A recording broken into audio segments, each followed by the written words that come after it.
Whether reason will prevail depends only partly upon us. We must hope and strive for the best. We must prepare for the worst. Thanks for joining this episode of Clearer Than Truth. I'm Nathan Kiker, along with my co-host George Bogdan. Our guest today is Branko Milanović, one of the world's most influential economists and the former lead economist of the World Bank. Branko, thanks for joining. You can get your coffee. Go ahead. Okay, I'm here. I just put them in the other room, so that was the reason. Okay. Wonderful. I need multiple cups of coffee to get rolling in the morning, Yes. so this is cup 5. But, well, Branko, you've declared that neoliberal globalization is on its last legs. If the old order was defined by free trade and universal rules, what defines the national market liberalism replacing it? Well, okay, it's a great question. Let me answer it in 2 parts. We're starting hot. We are starting, yes. We're starting really from the very top, like no development to that point. We just go to the top. No. I'm not declaring the neoliberal globalization over. I think everybody else is agreeing with that. So I think it is a general agreement that we have come to an end of a certain period. We might date that period from the 1980s or even from the 1990s. And the ending could be 2016 with Trump's first election and then different policy towards China, economic coercions and tariffs. But I don't think anybody now any longer doubts that we are in a different period. And we can discuss that further. It's only Trump, it's only the European Union, it's general use of economic coercions. Actually, nowadays, countries don't think twice about banning imports from different, other countries. Armenia, Azerbaijan are doing it to each other. Russia is doing it to other countries. US is doing it practically to everybody in the world. So this is a different world. This was not supposed to be if you take neoliberal principles in international international trade, sorry. Now, what is going to replace it? Here we, of course, have a disagreement, and because nobody exactly knows, we cannot tell the future. Some people speak, which I think is kind of an oxymoron, speak of post-neoliberalism. It technically means something else that comes after what neoliberalism was. So particularly putting together post and neo doesn't really make any sense, nor does it actually indicate what kind of system it will be. My argument was the following, to put it very simply, and then we'll discuss it further. That if you take liberal principles, general liberal principles of the European kind, and also take neoliberal principles, they agree on 2 things, actually. They agree on things that are in international relations, international economic relations, trade, for example, low tariffs, freedom of movement of capital, goods, services, technology, and even people to some extent, flexible exchange rates, and so on. In the domestic arena, they actually agree on privatization, deregulation, low taxation for the rich, low taxation for capital versus labor, and so forth. Now, these are the general principles, and basically you can say that the period of neoliberal globalization more or less followed that. Not really to the letter, but it did not really depart in an egregious way from that. Well, now what we have is that these principles on the international side have been really abandoned by practically all the participants. I've already mentioned why, and all these protective measures and tariffs and seizures of assets and all that. But on the domestic side, if you look especially in the United States and if you look at Trump, he's to a large extent actually deepening the neoliberal reforms by deregulating further, by reducing taxation further, by giving advantages to the businesses, by having capital being significantly taxed at lower rates than labor. So that's what I meant, is that actually he's maintaining neoliberal policies domestically while really discarding them entirely on the international arena. Consequently, that's why I called it national liberalism. And to be more specific, I said that would apply only to the market sphere, because Trump is also rejecting the sort of domestic social liberalism, which you can actually say is sort of correlated with, affirmative action, positive freedoms and things like that. He's much more dubious about this whole thing. So really what remains is an emphasis on national market liberalism. So that's the area where liberalism remains is being, or neoliberalism remains and is being applied even more strongly than before.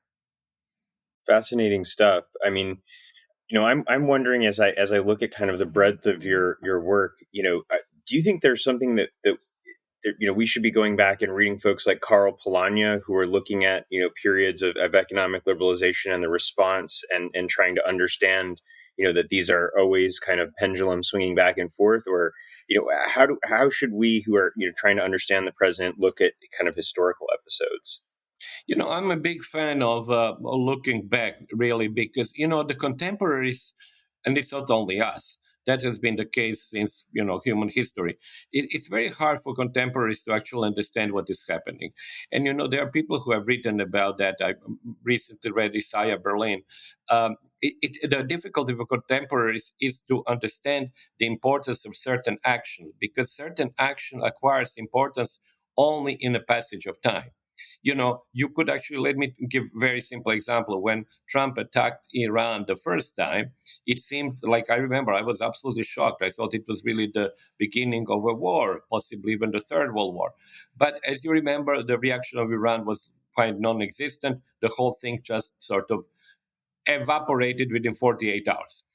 So as you see, the importance of that event, it was judged only ex post, because it didn't lead to anything. It's fundamental. But of course, the current war, of course, can lead to something fundamental, but we don't know this. So I think that's why the difficulty of contemporaries is to actually seize the importance of different events.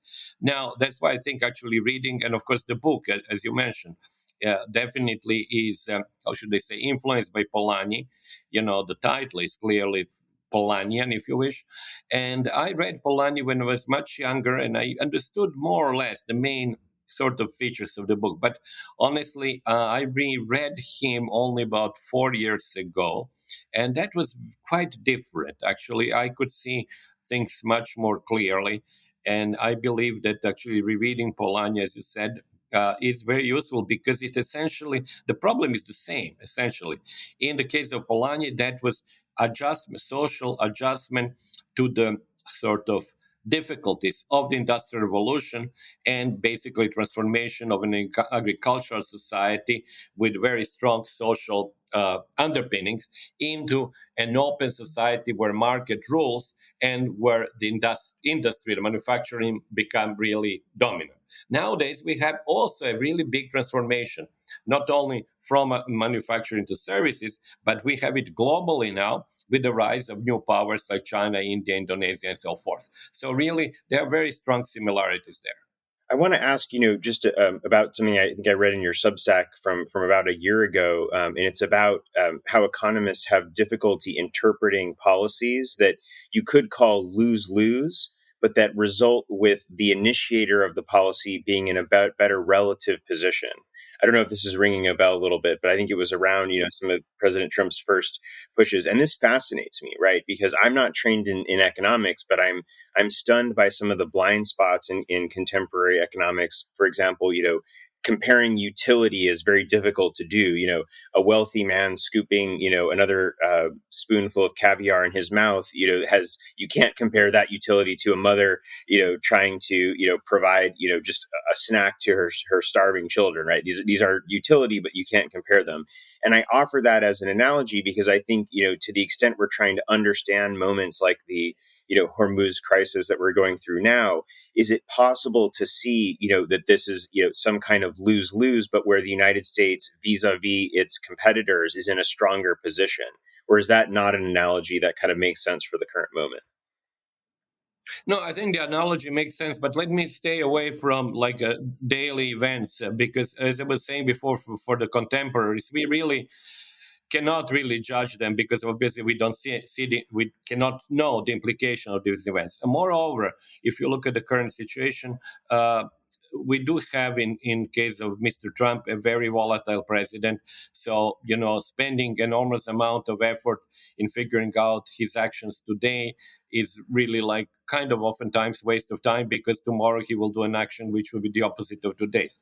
So I would like leave Hormuz out. However, there are certain principles, and actually I wrote a nice abstract after his election, like what can we say? What are some general principles in Trump's policies? And I think we can actually draw some general ideas. So it's not like that he has no ideas.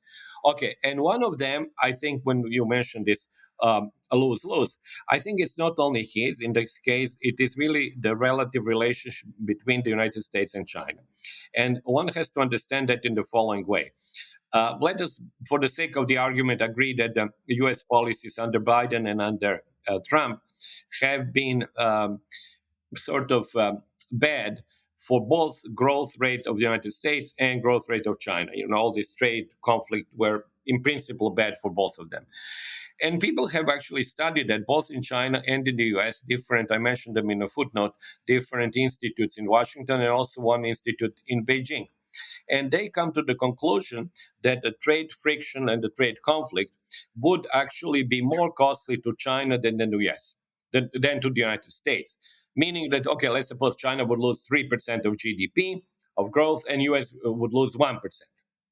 But when you are in a world of geopolitics, that is actually a gain, because it means that your relative power vis-a-vis China is better because China is losing more than you do. So this is a world which is different from the world of what economists would say, well, that doesn't make any sense because you're worse off. And economists would put only your own utility in your own welfare into the utility function.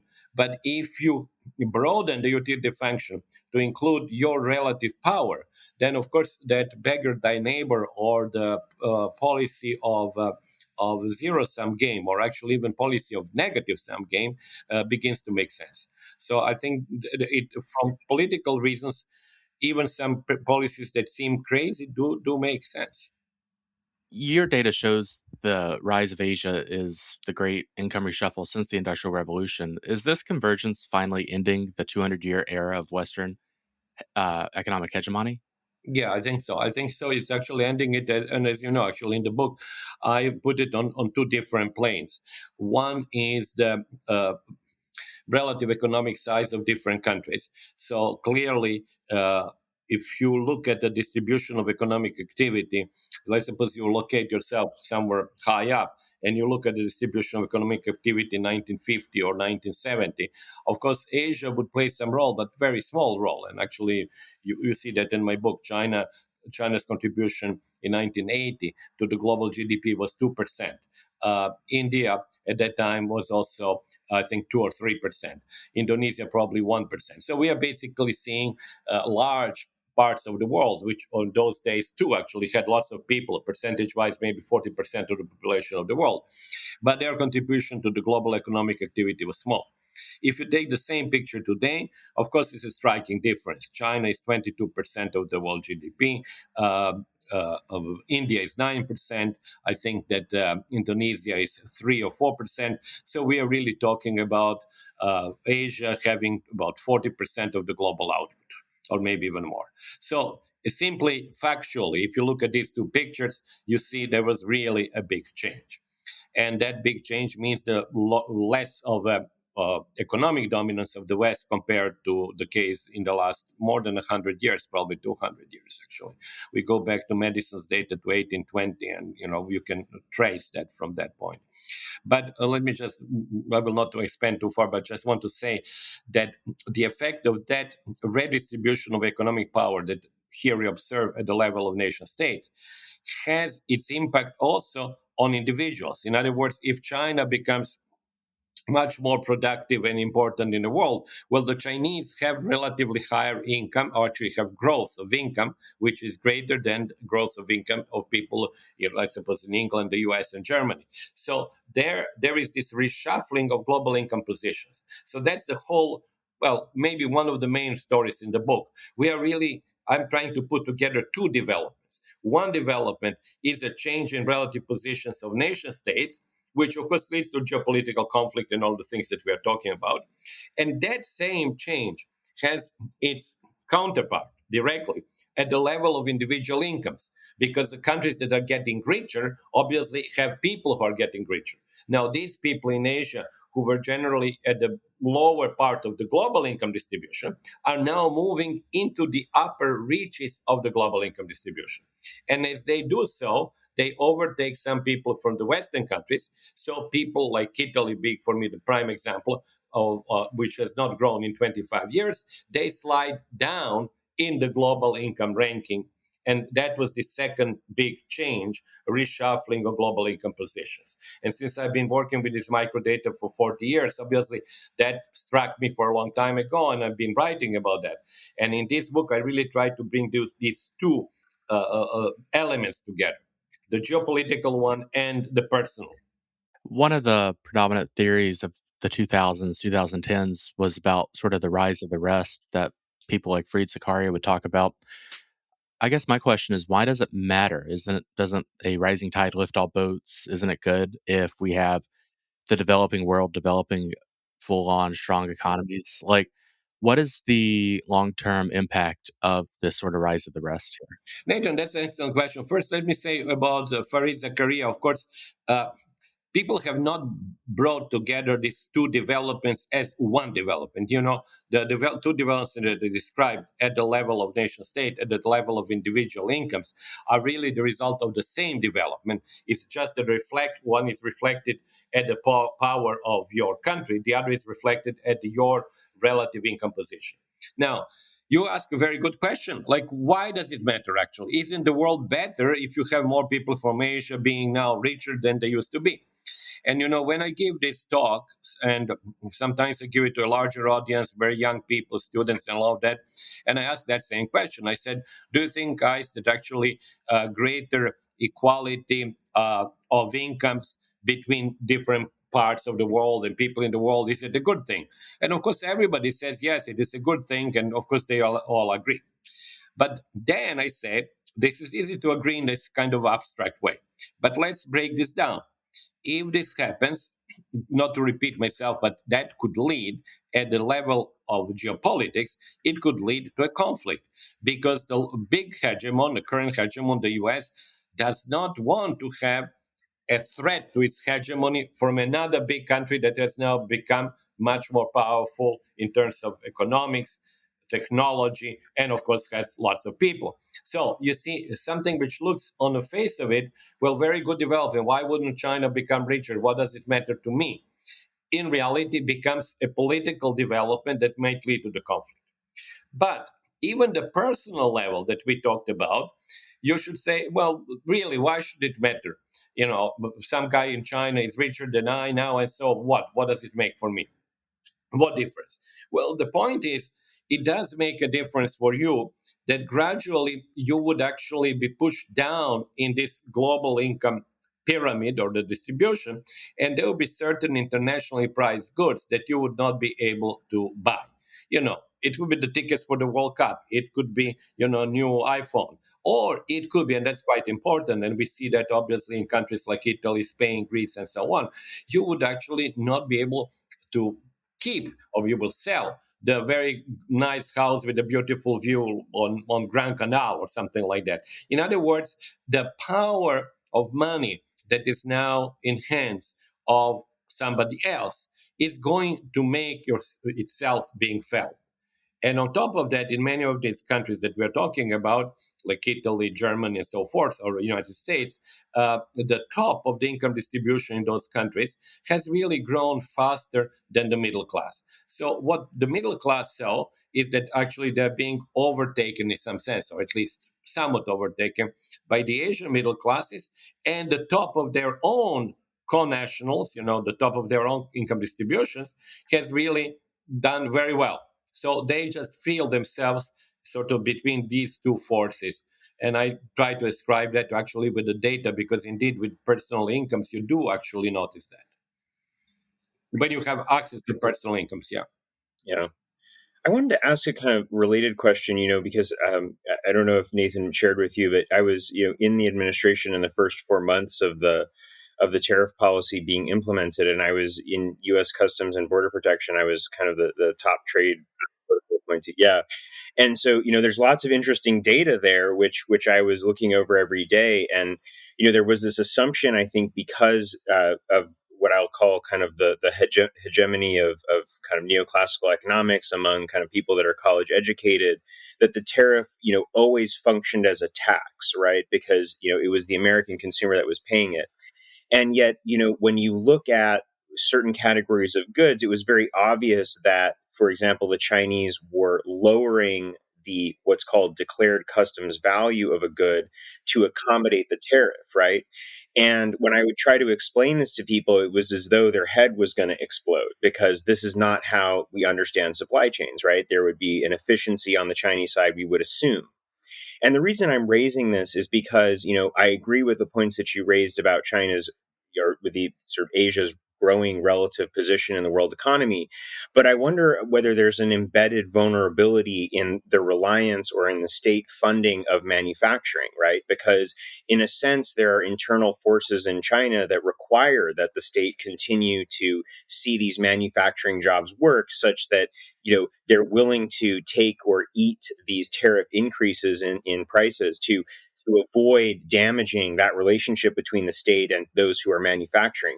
Is there something there, or do you think this was just a kind of hodgepodge, turbulence in the data, or what would you say? Well, I don't know, obviously, the specifics of the case. I do believe, and I've heard the cases. I worked many years at the World Bank I was in the research department, but I also did trips, when you go with a mission to actual countries and look at actual countries. And of course, it was the case, the story that you told me, it does not ring totally sort of new to me, because of course, in some cases, you have producers or supply chain, in this case, willing to take a hit, because they're willing to take a hit. They would reduce their own profits. They might actually work as profits at zero, but hoping that eventually they would survive and they would make a longer term profit. So I can totally understand that you might actually really accept the hit in the beginning. Now, the question that you ask is of a broader nature, is let's suppose the US policies continues like that, would it really create significant problems for China? And as I was quoting these 3 or 4 different studies, I've seen 2 of them. I think it was in Foreign Affairs. Another one I found in a Chinese China Daily. They do seem to agree that such policies, of course, it's difficult to say which exactly, but anyway, the policies of raising tariffs and facing China in a very tough way, that was actually done by Biden and Trump, would be more detrimental to China than the US. So that was what these people said. Actually, I'm not sure. I mean, suppose it's true, because obviously I've not done the numbers. But let's suppose if it's true, we are going back to what we were saying before. We are talking about a negative sum game. And as I was saying, I can see that in some cases, countries may be willing to go not only for zero sum game, they may be willing to go for negative sum game if they believe that the ultimate game is the game of relativities. So that actually in a game of relativities, if your opponent loses more than you, you're better off. There's sort of this catch-22 where stability can lead to economic growth and instability can obviously cut against it. And that inequality seems to be the biggest driver of instability. So, looking at the world today, are you sort of bullish or bearish on inequality within nations and its impact on stability moving forward? Yeah, well, it's a difficult and broad question. First of all, when you look at the numbers, inequality in large countries has increased, significantly since the 1980s, sometimes since 1990s, depending whether you actually start looking at Reagan and Thatcher in the U.S. and, for example, Deng Xiaoping. People forget that really three major developments happened with Margaret Thatcher in 79, Reagan 1980, and Deng in 1982.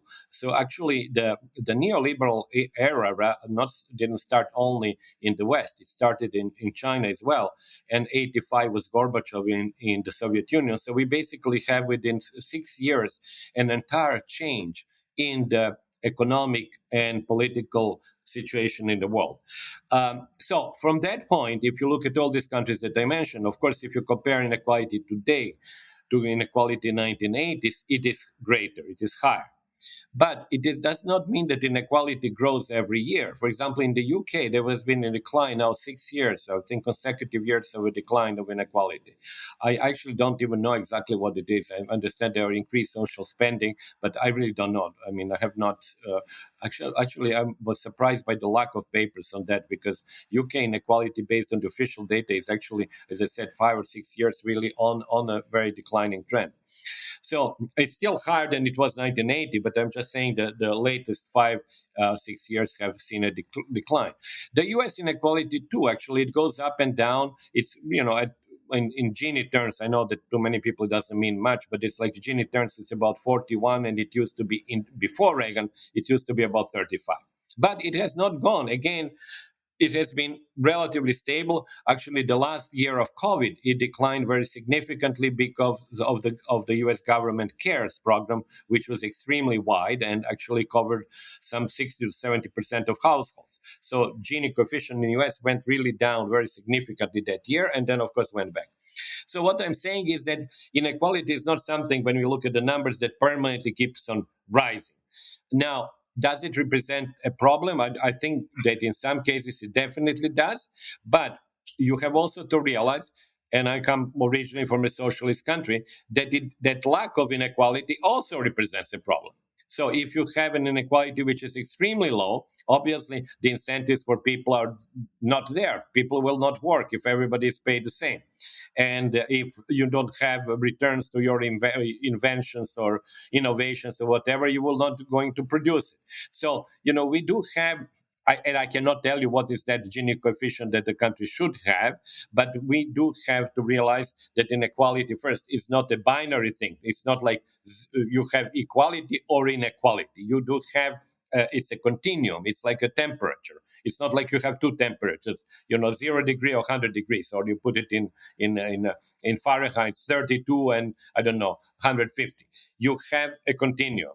And it is also true that country like the United States, because of its great diversity and lots of different people and people of different interests and preferences, is unlikely to have an inequality level which is equal to the more homogeneous country like Denmark, or for example, you take countries in Central Europe that are very small and homogeneous, Slovakia, Slovenia, Austria, Hungary. They are countries with very low inequality. So I know this is not a great answer, but I just want to say, in my opinion, it's very often contextual. And there are some cases where certain types of inequalities, certainly inequalities due to the parental background, inequalities that are due to inability to go to school or to get health services, which are obviously necessary for you to work, I think they are clearly detrimental to growth. But there may other inequalities which are necessary for growth. I'm fascinated by the kind of comparative question about inside the European Union, because it strikes me, as you say, that there's kind of different countries with different sort of levels of internal inequality, but as a trading bloc, it seems almost like a forbidden subject sometimes to raise the tremendous inequality among EU countries, right? In part, I think it's because the project of European integration is to decrease that inequality.